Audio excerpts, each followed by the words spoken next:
We are extremely excited to introduce Conner Iselt on the Recast and Reloaded show. Conner lives and breathes hunting, fishing, and anything outdoors. As an expert in the kitchen, cooking everything wild game has to offer, you'll get to hear his favorite ways to cook venison heart, tongue, and much more. We also touch on Conner's start to becoming more in tune with Colorado DIY elk hunts and his collegiate fishing experiences. A man of many trades and master of none, but oftentimes this is better than being a master of one. Well, but here's the deal. If you're going to spend hours editing anyway, might as well give you something to edit out. Like, regardless of my language, you're still going to have to edit it. So you might as well have something to do.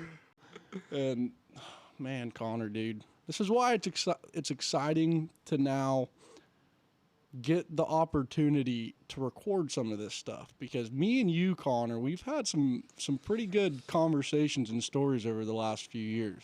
Yeah, man, many of hours in a car that just like half delusional most of the time, driving back from Florida, one shot. Don't even know what you're talking about. That was our longest drive.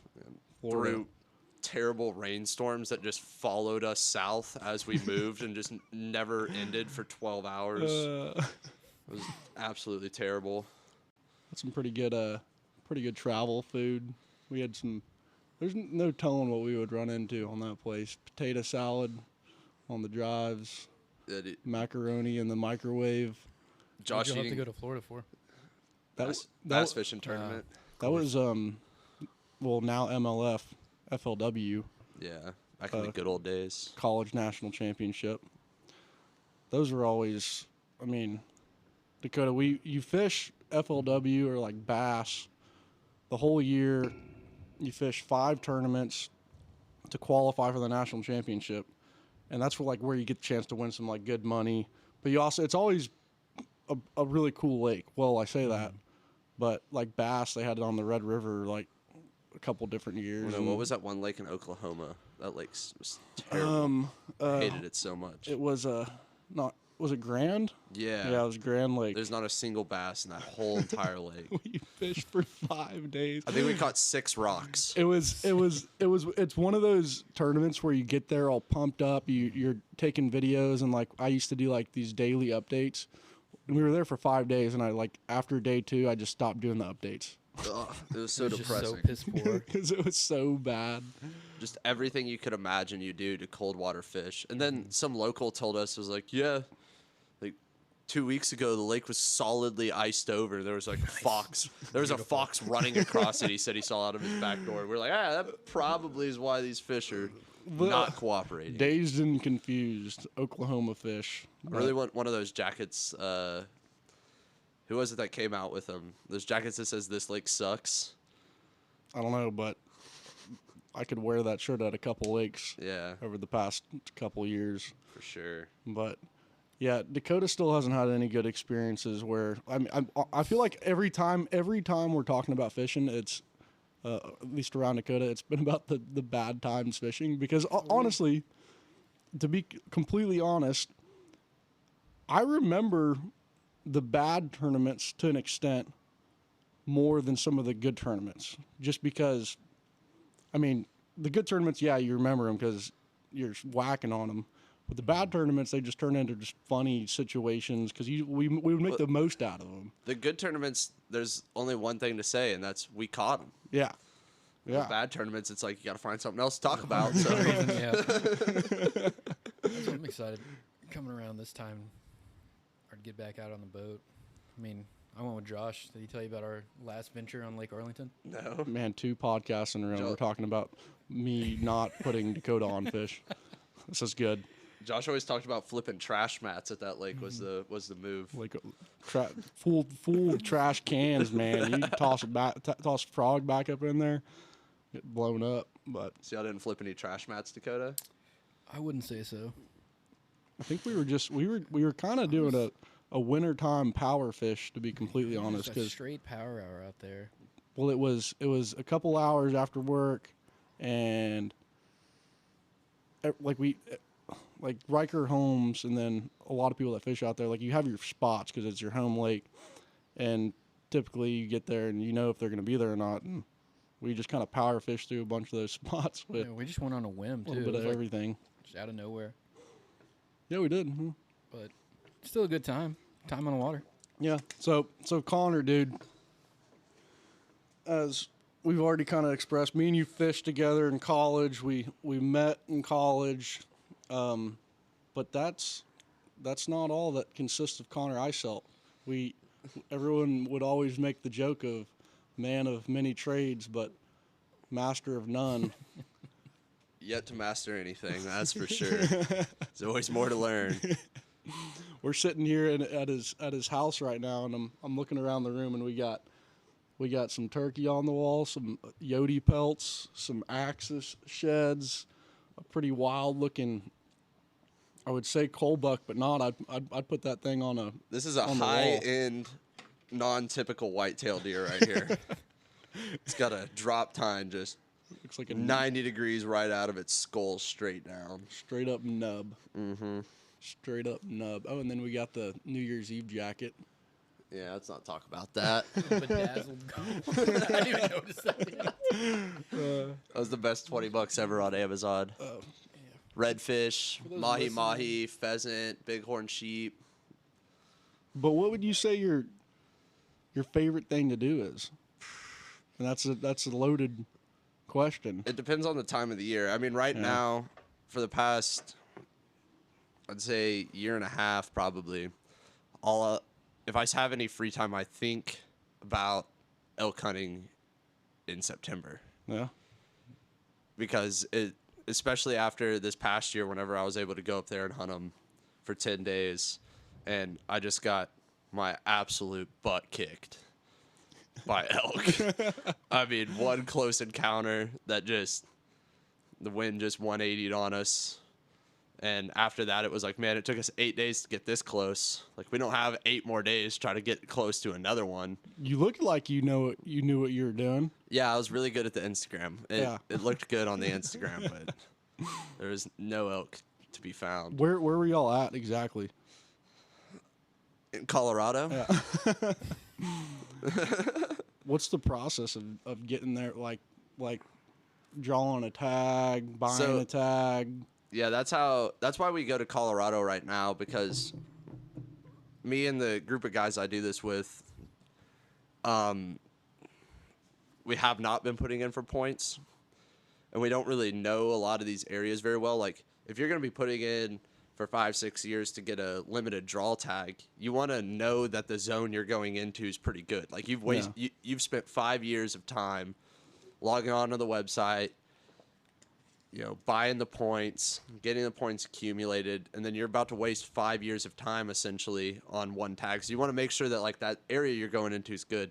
So while we're doing all that research, we're accumulating points now, but for now we just do over-the-counter tags, which is like 5 to 10% success rate. And anybody can go and buy these tags. They're certain units in Colorado, and I believe Montana has over-the-counter tags too. Arizona's got some management zone tags, I believe is what they call them. And that's essentially like there's no elk in the area. Good luck, but I don't know. Remy Warren killed an absolute stud out of one of those management things, but he's also Remy Warren. Putting himself in the right situation. Yeah, the biggest elk he's ever killed was in a management zone, which is like, they're like, if you see an elk, kill it, because they don't want them there, because they interfere with the farming out there. But yeah, you can get any tag you want. Just do some research. Like Go Hunt's got a bunch of research on different units, and it'll show you the success rate, how many hunters went in there, how many bulls were killed, how many cows were killed. And then you can just kind of base off of those numbers. Is that just like on Colorado Wildlife Department type deal, or? Yeah, you can read some of the reports from Colorado Wildlife Department. Those reports are normally backdated like 3 years or so of how many elk are in a certain zone. They do like unit reports. But Go Hunt's just like, it's kind of like OnX. Yeah. I think OnX has it now too. But yeah, other than that, you just watch an absolute ton of YouTube videos, maybe read a book or two. Just try to get any knowledge you can. Well, and then, it's like looking at Remy Warren killing a giant elk on a public spot like that. It's like really anybody can just put in the effort and really figure it out. But I mean that's just getting out there again and again and again. oh yeah, But the woods up there, like I've hunted down here my whole entire life ever since like a walk, shooting squirrels and doves, deer, pigs, anything you can imagine. But up there, it's just different. The wind switches funny. The way the land moves is just steep, nasty, knocks the breath out of you, like you're getting sucker punched in the gut. Like it's a whole elevation, nother game of challenges. What was that elevation you were talking about earlier? Oh, The change from here to there. yeah, we were hunting mostly between 9,000 and 11,000 feet. that's crazy. And then like you're sitting there looking at a mountain that's maybe 400 yards just vertical looking at it, but it takes 6 hours to get to that spot. Yeah, you got to drop way down in the ravine, shimmy your way back up. Yeah, it's insane. And then whenever we were in college, like you would buy a bugle and just like mess around with it, but it just the not free time, but just the time of working and then dedicating the time to go and hunt that just flipped the switch, or was it finally just having a little bit of money? Yeah, I had a job. I could afford to buy elk gear. That's another thing about elk hunting. Yeah. Elk hunting, and we were a pretty good version of it because we got rained on for 36 hours straight. God. And Yeah. it's dropping down to like mid 30s at night. So if you don't know what you're doing, you don't have the proper rain gear, know how to keep yourself dry, You can die. You're going to go hypothermic and die. And we're also about 7 miles away from a trailhead, which is about 45 minutes away from cell phone service. Yeah, that's not good. So it's like you don't have much time. yeah. So you gotta kind of have really good gear. I've spent a ton of money on gear, and the best way to do that is I spaced it out. I started buying gear. I knew I was gonna do it, so I started buying gear a year in advance. Just every month I would get my paycheck and buy a pair of boots, buy a backpack. Yeah. The next month buy this. The next month buy that, and And then you have it. yeah, and then it's gear also I use in the whitetail woods now, and I'll be able to use it on other hunts like antelope and sheep and all that fun stuff. But the initial purchase, if you wait and try to buy all of the gear right before you go, you're gonna end up cheaping out and buying crap gear, and then it's not gonna be well. Because the last thing you want is to be 5 miles away from the trailhead and like your boot sole gets ripped off. Yeah. Yeah. Or like your Be backpack's terrible. so uncomfortable it's creaking your back out, and then like you're not gonna be able to hunt to your fullest potential. So you might as well just buy the best stuff you can, and then that way you're setting yourself up to be as successful as possible. And get the chance to shoot an elk if it comes. Oh yeah, In your direction. I ain't even gotten that far. I'll probably be shaking. Yeah. Hopefully this year. Yeah. Well, like Ken, that you usually hunt with, does he? How many times has he done what y'all did? Was that his first time too? It was his first time doing it archery. He used to rifle hunt. Oh yeah, and again, this was all archery too. I don't think we Yeah. emphasize that, which is Stick and string. stick and string. What 60 yards. so that just makes it tough. I mean, Yeah, there was one bull that we probably could have killed with a muzzle loader. We were like 200 yards away from it. But other than that, whenever you're walking around in those woods, you get to looking around in there. There's not too many lanes that Yeah. open up for 30 yards. yeah. Well, it's like you hear people that do rifle hunt elk. They're shooting them at like 700 yards with like a ridge to a ridge. Oh yeah, if you're cross valley shooting them, like you. Yeah. They don't even know where the bullet's coming from, type of deal. Yeah. But what was the training going into that? Well, speaking of training, man, Yeah, I we mean, are about to do a marathon. we got a tomorrow. marathon Less tomorrow. than 24 hours. course. Yeah. Dakota's over here looking. It's the current bane of my existence. Yeah, he is not excited about this I'm thing. just self-deprecating as lived late. He's jacked up. Don't let Yeah. him fool you. Yeah. I'm hyped up on amino acids right now. and sodium.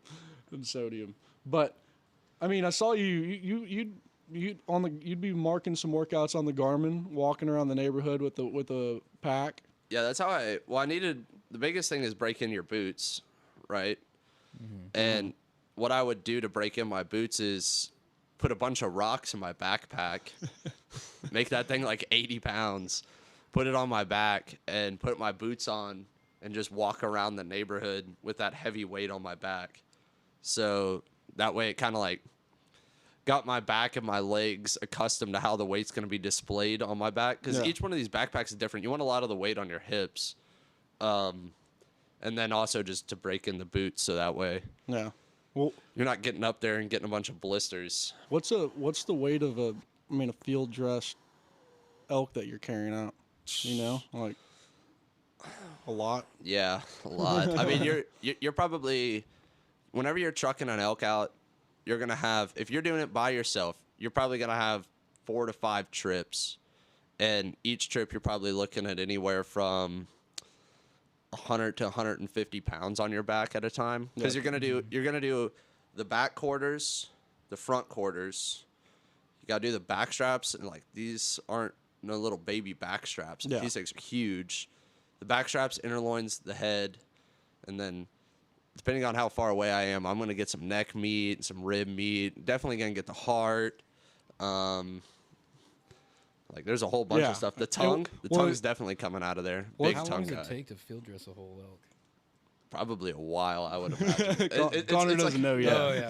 It's like a cow, man. Well, that's another thing about you is, I mean, you keep everything. I remember, so Grace, my girlfriend, she would come over during college, and Connor would have like 4 whitetail tongues just laying out on the counter, and it would just be traumatizing for some people that would walk in there. But Connor's like, man, it's been in the crock pot for a couple hours. It's ready to eat. Take a bite, and you got 4 or 5 different sauces. But you're a cook, and you've always been a cook. Just whipping it up, just whatever it is, the heart, Same. liver. I mean, we were making sauce. We would kill a deer during whitetail season, and then we went and bought a meat grinder at Academy with what were the skins we were using, or the casings? Pig intestines. Yeah, just pig intestines. Yeah. And there would be a group, like our neighbors would walk over, and we have a deer completely quartered out, laying on the counter, just shoving it through a meat grinder. And I mean, the place was a butcher shop, but I mean, we stayed full because we ate a whole lot of venison, a whole lot of wild game. Yeah, You're I mean, just traumatizing those girls next door. From right now I learned a lot about cooking. I got 5 whitetail in the freezer. They're not all mine. And and 2 wild pigs. Yeah. Yeah. Yeah, to finish off the scene in the room, we didn't hit the 17 freezers stacked around the room. Yeah, there's a 1, 2, 3, 4. 2 big chest freezers, and then I got a little beer fridge with a freezer on top over there. And I'm looking at a dehydrator, a meat grinder. Oh yeah, all my butchering equipment. I mean, And then the pool table. It's a Had a few pad. games before the pod. And also popcorn ceiling if we really want to paint a picture. Yeah. Yellow walls. I picked Visually, yeah. that color out Four- myself in 1960, or whenever this place was built. 4 bow cases in the corner. Yeah, the bow cases are crucial. Yeah. Got the old Matthews over there. She all tucked away, having a nice little slumber. What's the farthest you shot at a target, I guess? 100 yards, because that's as far as the sight goes. So you might as well give it a whirl. Golly, what's your favorite thing to cook, dude? I know that's another thing. I mean, It's another loaded question. I don't know. My favorite thing to eat, as of right now, is probably like a tongue or a heart, which sounds really weird, but tongue is super good. how do you cook a tongue? All right, so my favorite, Specifically, what tongue? white-tailed deer tongues. Yeah, you need a few of them. They're pretty small. We got all them little small hill country deer down here. Like a big buck's 150, 175 pounds. But you get yourself like basically a season's worth of tongues, about 5 tongues for me. And then Call some buddies. yeah, they're not all mine. And you boil the tongues for like anywhere from 2, 3, maybe 4 hours. You want the skin on the outside to be able to be peeled off. And then you pull out the tongues out of the boiling water, peel off the skin, slice them into like 1/4-inch thick pieces, batter them, and I use like crushed up Ritz crackers. Batter them in crushed up Ritz crackers, and then pan fry them so that Ritz cracker turns crispy. So you get that texture differential from like the crispy, and then the tongue's all nice and soft. And then I make like it's a salsa that's made out of some dried jalapenos and garlic, tomatoes, some other stuff that, I don't know, I picked it up off of somebody. Yeah. I make that on And it's good. on a torta sandwich, and it's insane. It's all about presentation. Yeah, and not telling anybody it's a tongue at first. Yeah. But you wouldn't know it's a tongue. Yeah. I could feed it to people. That was always one of my favorite things to do in college, was feed wild game to people and then them not know it. I actually pulled it off the other weekend. we had a party here. We smoked 2 briskets and had like 30 people over, and I put a shoulder of a 300-pound boar in a crock pot. yeah. And like anyone that's been around pigs says, like 300-pound boar, like they ain't gonna eat it. I almost threw up 4 times skinning this thing. It was disgusting. But threw that in a crock pot, apple cider vinegar, an onion, and like a whole thing of Sweet Baby Ray's, and cooked that for 12 hours. And shredded it up, poured more Sweet Baby Ray's on it, fed it to a bunch of girls. They thought it was pulled pork from the store. Yeah, it's huge.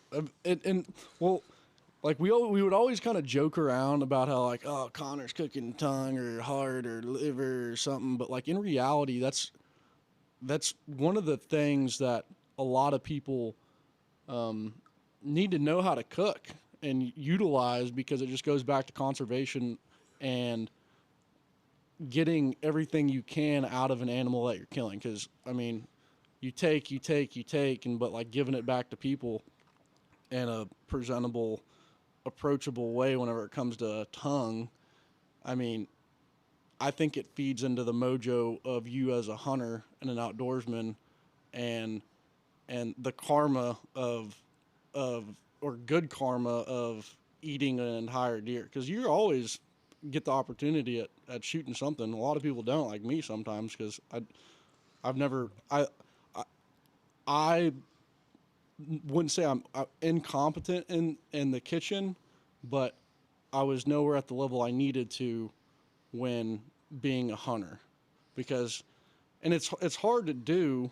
Well, it's not hard to do. It's hard to learn and get the experiences of seeing people cook a tongue or a heart, because it's intimidating. A lot of people think it's just nasty. Or even make sausage. How do you? Well, yeah, exactly. Like making your own sausage too. Yeah. Well, how'd you start cooking a heart or a tongue? Or all this How do stuff. you cook a heart too? Dude, heart's so easy. It's the best. So, heart, you take the heart. There's a way to cut it up so you get 2 slabs of meat out of it. So it's not just like the weird heart shape, like funnel looking thing. You can get 2 slabs of meat out of there. You take those 2 slabs of meat, get a pan ripping hot, just salt, pepper the heart, just you want to eat it like pretty rare. Huge cast iron guy. Yeah, too. if you overcook heart, it's gonna be chewy and not good. But if you cook it where it's still red in the middle, it's mint. Very delicious. I'll cook you a heart. I got a heart. I got like 3 more hearts. How about a heart? Everyone says carb load before a marathon. We're heart loading. Yeah. Down a few hearts before. No, I've heard of. I think we did it one time. Was heart ceviche. Yeah. Yeah, you just. I made some venison tartare the other day. That was really good. Venison tartare. What's tartare is that like you basically just cube up meat like really small. Just run it through your knife till it's essentially like not quite ground meat, but kind of close to ground meat. You're looking for probably like Like minced almost. Yeah, 8 quarter-inch by quarter-inch pieces at the biggest. Yeah. Pieces of meat. And then you put that, olive oil, capers, salt, pepper. What else is in it? You can probably rock with just that. Oh, egg yolk Yeah. and some other stuff. And then you put that on a cracker like a spread. It's pretty good. Does a lot of this come from kind of like your dad Wild Game Wednesdays? I know when first time I met you, you're like, "Hey, we're doing our Wild Game Wednesday," and he's cooking a chucker or something. It was the first time I met your dad, and I was like, "Man, I want to hang out with these guys." Yeah. All but- sorts of the weird stuff I drag home from a kid. Did your dad teach you most of this stuff, or? Yeah, probably my dad's passion for cooking miscellaneous wild game that I would drug home. My grandpa had a role in it in the sausage making because he would always make sausage. His cooking skills got very limited after sausage making. Yeah. Boiling water and sausage making was his two goes. Yeah. Nothing else. Yeah, but I mean, just kind of a combination of that, and then also like the show Meat Eater definitely plays a big role in it. Oh yeah. Of course, you know. Well, that's a lot. Well, I mean, you talk to somebody about hunting, and if they had just very limited knowledge, everybody knows Meat Eater. Yes, I mean they've done a very great job of portraying hunting in a good light. Yeah. Versus Conservation. Versus a lot of other hunting shows out there that just all it is kill, kill, kill, kill, kill. Yeah, and it is important too to show the good and bad hunts, because I mean I think the first couple episodes, like Steven Ranella, I used to think, I was like, man, he's not really the best shot. But I mean, he would always figure it out, and like he would miss, he would hit, and he would hit back, he would hit forward, but at the end of the day, once the animal was down, he utilized every bit of it. And I mean, that's kind of what got me on to really kind of taking out the notepad and watching him, and then watching like you while we were in college, and really trying to take note of some of these things. We need to do an Iselt cooking book for college kids. And We could. I can get you through college. If you could shoot a rifle, I can get you through college on almost no money. White bass season's right now, man. You can load the freezer with some fish. If you go to Texas State, you can just run through with a cattle guard on the front of your truck. Oh yeah. Yeah. Well, and that was the first time I saw a melanistic deer. Oh, melanistic deer in Yeah. San Mo? Yeah. Yeah. They're cool. Yeah. They're so cool. They somebody was telling me that they saw one on their ranch in like Fredericksburg. I wouldn't be surprised, because that's where, if you look up like melanistic deer, it's basically just a whitetail, but like it's black, and no, it's really cool. It kind of looks like a Sitka. Yeah, Or they're super Sitka. cool looking. But down San Marcos and south, all over there, it is such great country, and the diversity of animals. Now, I think a lot of it has come from the high fence community and deer breaking out, and Oh yeah, like the Second to none down the there. axis sheds we find all over the place. yeah, it's sweet. Well, that's kind of where I started hunting, was down in that, because I lived in Cibolo, and that's what kind of drugged me to San Marcos to go to Texas State, because I didn't know anybody. I just knew there was a whole lot of water to fish, and I loved the hill country, and I guess it kind of worked out. I'll end up, I call San Marcos home now. Yeah. Can't Can't beat it. I wonder when they're ever gonna get Lake Dunlap back up and chucking. That was a good little fishery. That was a fun. Well, it was extremely convenient. Yeah, that's why it was a good little fishery. Yeah, and then night fishing was probably the better time, at least for us, to fish, because we'd catch them at night. And then that lake just seemed to get pretty tough during the day. Well, I say lake, but it's It's a river. It's a river. Yeah. Yeah. The dam broke. Oh, I caught that's where I caught my biggest guad. Have you ever seen the video of the dam breaking? That's wild. It's so anticlimactic, though. You would think it would be like torrential downpour, like something bad's happening. Yeah. It's just a normal sunny 75-degree day, and it just bust and the dam just falls over. Where's this at? Like Dunlap. right off 35. So like if you're driving down 35 towards San Antonio, like in between San Marcos and New Braunfels, Like right before you get to New Braunfels. like you'll go over the bridge and you look down, and you see a little river, Oh yeah. and that's Lake Dunlap. It goes into Lake McQuinney. That's a private lake, but I heard that lake's all right. I wonder what being on that lake whenever the dam broke would have been like. Like, you're like, well, I guess we're not getting the boat back on the trailer. Yeah.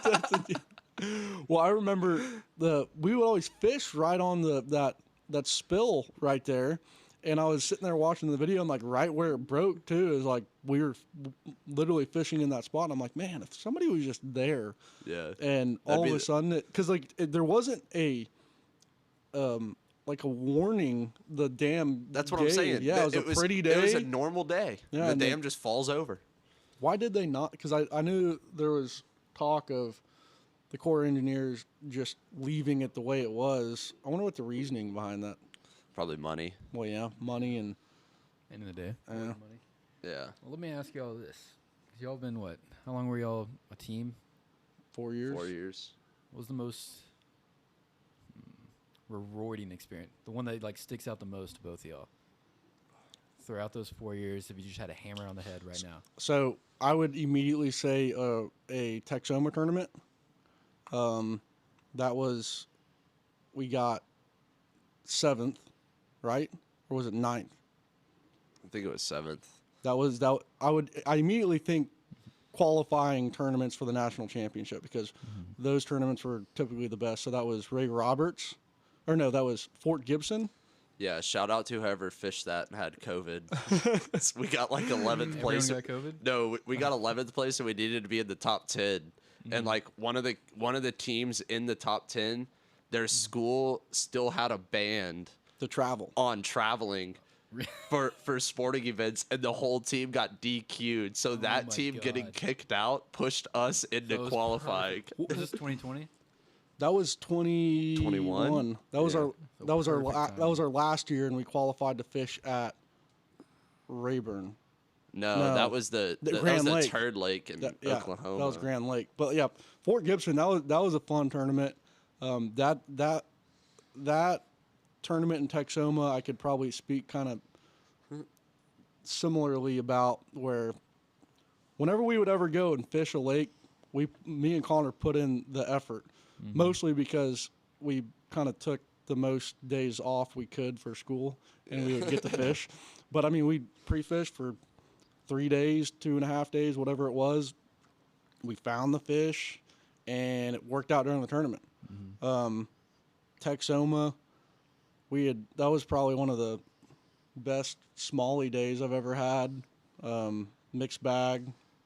We're the only people that had 5 fish that had 4 smallmouth and a spotted bass. Yeah, and I think we had like That spot bass- 19, 20 pounds too. I wish I could go back and take another look at that spot bass, because we didn't even really care about it. Is But it- that thing was a unit. And it was a last hour fish too. Yeah. And Well, how so much time were y'all putting in, like, because I know we had tons of weekends where we were doing, like, whatever little fraternity events or parties, and both of y'all just couldn't make it. oh Like, yeah, Josh was missed about 90% of our I missed timeline- every big party we had because it was I went to college with school in mind, obviously, but fishing, that was it. I mean, I was there to go to school and fish, and then got sucked into the fraternity life, which was one of the best things that ever happened to me, SAE, but still, whenever it came down to the fraternity parties versus fishing, I was there to fish. Oh, yeah, 100%. And- And I don't blame you for it. Yeah, Fishing was One bit. It was your life, it still is. We got to see a lot of cool places. Yeah. We We sleep wanna in some imagine- interesting yeah. places. Florida, Louisiana, Texas. A lot of Texas. But, I mean, the whole the whole concept of kind of what we did in fishing and how it's set up, that's always just rewarding within itself because you get to go out and fish some of these new places you've been. You get to capitalize on ideas you had during tournaments, and they work out. Sometimes they don't. But fishing these trails were by far, and I would still say, one of the best experiences of my life because we met so many people, and fishing was great, but I always loved just getting to the lake, texting all the buddies, calling all the buddies, hey, where you staying? We'd all get together, we'd hang out. Just like the camaraderie aspect of Oh, it. definitely. It was a fraternity within itself. Exactly. And whenever you fish for 4 years, you definitely see some familiar faces, but you're always meeting somebody new. And Connor could probably attest to this. One of my favorite people to talk to were locals. Oh yeah. I mean, they. You remember that one dude that took us to his like boat barn, and gave us a bunch of baits? It was like the lizard-looking deal, and Yeah. to this day, I've never caught a fish on it. No, he also gave us those. He gave us those worms with the big old penis on them. yeah. And it was like a big 5, 6, or 6, No, it was like 8 a inch 12-inch worm. Cinco, but it had like a little dangler coming down, and he was like, I think he was jacking with us to this day because it looks like a Cinco with a penis. Yeah, that's what it is. It's Yeah. even at an angle. Yeah. Oh, so just spot it. Yeah, it was just a schlong hanging out. Yeah. And y'all never caught anything on it? No, I think he wanted to see if we would throw it, and we threw it. I mean, I'm gonna throw it. When the camera boat came around, we put it up. But Well, what's Yeah. one of the biggest bags y'all got from one of your tournaments? Like Hmm. 16, no, Texoma was at least 18, 18. and then I like that number. and then It's the a nice round number. second day of Harris Chain, Yeah, we blew we had that tournament. a 20-pound bag. So this was the closest I would say probably the closest we would have ever been to making the final day of a national championship, but we broke verse 1, chapter 1 of the fishing Bible, which is don't leave fish to find fish. And we were fishing this. So Harris Chain is made up kind of what it sounds like, it's just a chain of lakes. And you get one lake, you go to a lock. Going through the lock process was always real cool. And we were fishing this flat that the winner actually was fishing as well. One of my buddies, it was Ethan Laguerre and Hank Harrison. They won that tournament. And the first day, we called it our limit spot. And the first day we got there, we knew we were going to catch the limit off of it, caught a limit off of it, and our first thought was, all right, we're in Florida. We got our limit. We're going to go flip reeds, flip the arrowhead leaves, which indicate that the hard ground, and the fish would like to spawn during that time. We'd go find those areas, and we spent over half the day trying to find the big Florida bass and just wasted the full day. And we left that area with fish, and we were like, okay.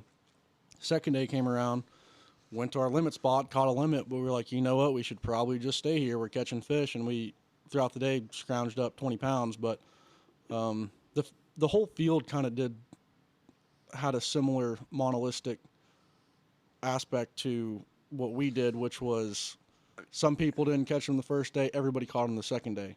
But well, you pull a bunch of boys from all over the nation, stick them in Florida during the spawn, and it's like, well, I'm gonna go catch some. You got to big flip. betters, yeah. Yeah, you got to flip, and it turns out you didn't have to flip. Yeah. What you need to do is throw a chatterbait in the middle of the damn lake under some grass. Yeah. Yeah. And that's what won the tournament. Exactly the opposite. Well, they were throwing a little Cinco Cinco on a with little split mini shot. Carolina rig. Yeah. and we caught some fish doing that too. But no, both of them have taken off in the fishing industry, and Ethan's killing it, Hank's killing it. But that is one of those kind of life-changing tournaments if you win a national championship in college, and it's got nothing but more difficult since we left. Just how the fishing industry has worked. It's just technology, people reaching out and talking to people that have already fished the lake. It's pretty crazy. Yeah, I haven't really heard that much about this this duck hunt. I heard from Josh, but I want to know. Duck hunt? Yeah. My first one. I mean, You got all right. First of all, you got so lucky that like your first duck hunt was actually like a that's good what I keep duck hunt. hearing. Yeah, it was the first one. I limited out like early. I think it was. I mean, 9 o'clock. I want to say. Not wasn't super early, but like, we were hammering them from the start. I mean, it was. Like I said, I was like a kid in a candy shop the whole time. Yeah, you want to go back and do it again? Dude, yeah. Which apparently it doesn't turn out that way every time. It can. It can. But, I mean, we just went out there because we had Troy Stewart on the podcast, and I was like, oh, yeah, I've never been duck hunting before. He goes, well, y'all want to go next week? I was like, yeah, sign me up right now. Let's do it. And then next thing I know, we were out there that morning. The Josh were heading out. It was over in Ennis. Kind of like east. You know where Ennis is at? yeah, ducks amaze me. It was insane. Like Dude, those- just seeing them come Those down. little guys come from so far away to land in that little pond It and was get blowing smoked. my mind. There were just herds that just flying down in droves. Yeah. And then, wait. Hit them. And then just blowing my mind. It was awesome. And then, I mean, that was the first of many, at least for me now, moving forward. Hopefully. Oh, We'll see yeah. how it goes. Just with my trash schedule being off Thursdays and Fridays, just doesn't correspond with anyone else. Just do it yourself. That's what, yeah. Duck hunting is the best public land hunting opportunity in Texas. There's a lot of places if you keep your ears open and like know what to look for. Like you can hunt a lot of large riverways.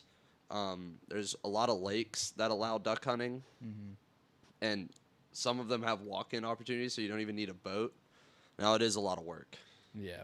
I mean, yeah, they're And- out there setting up the decoys and everything. And I was Well, like, yeah, you need help? You gotta walk. If you're walking in, you're walking like a mile and a half Oh, yeah. in. Dude, I was surprised Rough. Ennis. I mean, what have you heard the top spots for duck hunting around here are? I mean, granted, we're in Austin, but I ain't gonna talk about my favorite duck hunt spot. I can tell you that right now.